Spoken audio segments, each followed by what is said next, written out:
to our culture. So out of the 10 emails I send in a month to all of you, 9 of them are related to culture, different parts of it. We deliberately talk about culture a lot because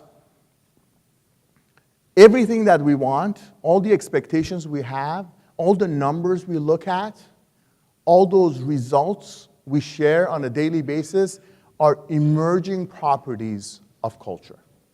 So if we, all of us, share the same values at the same level and truly exercise them at necessary levels, results will manifest the implementation of these values. Does that make sense?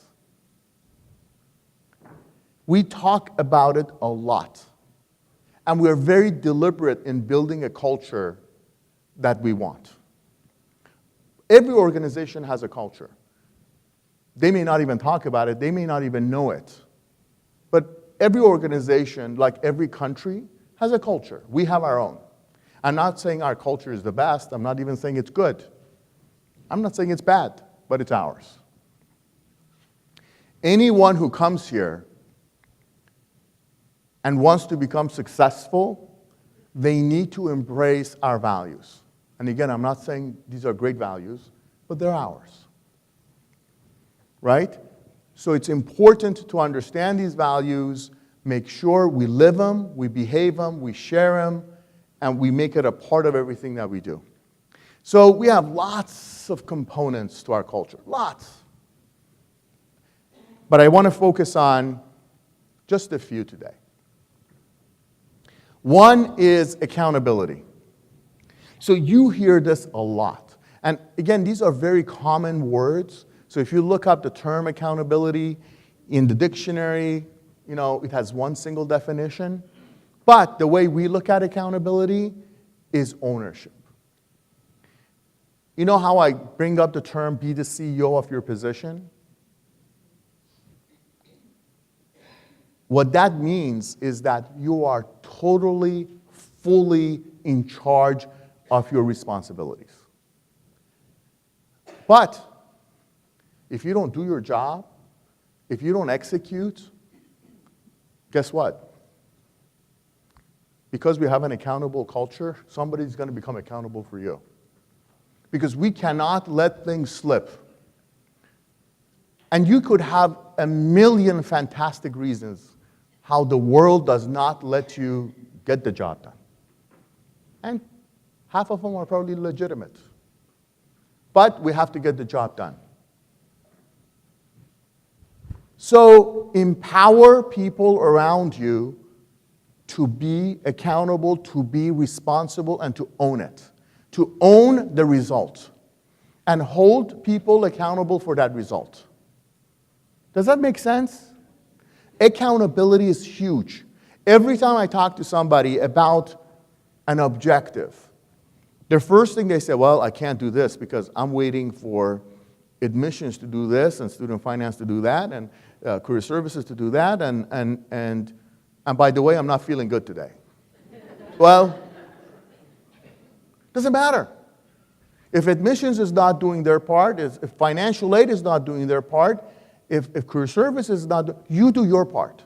And you do their part. You do everybody's part to get the job done. Right? Because you can always blame somebody legitimately because there are people around you that are not doing what they're supposed to. You get it done. Own it. Does that make sense? I am telling you, most of you, because you're here, who become successful at IEC, you learn how to navigate through turbulent times. You take ownership, you get things done. If a policy, if a procedure doesn't make sense, speak up. If it's in your area, you're the subject matter expert. Don't just say, well, that acronym Fardad, he doesn't know what he's doing. He doesn't make good decisions. He's stupid, low IQ. How did he become CEO? He should be OEC. Tell me, teach me. I always ask for your advice on every call and every meeting. You know why? Because I'm not as smart as I should be. But I know all of you are. So help me. Right? This is the kind of culture we have. We have the kind of culture that allows you to speak up and speak out. I have never, ever turned away someone who comes and says, we can do this better, can I improve it? I said, God, thank you. Do it. Do it. What's the worst that can happen? It will fail. Right? It doesn't get any worse than failure, right? But we've tried something. You know, we are a culture that waiting and hoping and praying for something to get better, we kind of realize that doesn't work. It's therapeutic, you know? You kind of pray, you know, you wait and you hope for something to get better. But my experience doesn't usually work. If you want to change things, you need to take action. You have to do something. No matter what it is, just take action. Do something. An action-oriented organization is always a successful organization because you continue to step forward. Out of the 100 things you try, you only need to make 2 of them work. That's 2 things you've improved that weren't good before. Does that make sense? Yes. Accountability is very important. And as obvious as it is, whenever something comes up, somebody says, well, I was waiting for Sanjay to tell Amelia, to tell Darcy, to tell Shukri, to tell Fardad, and I haven't gotten the email from the acronym yet.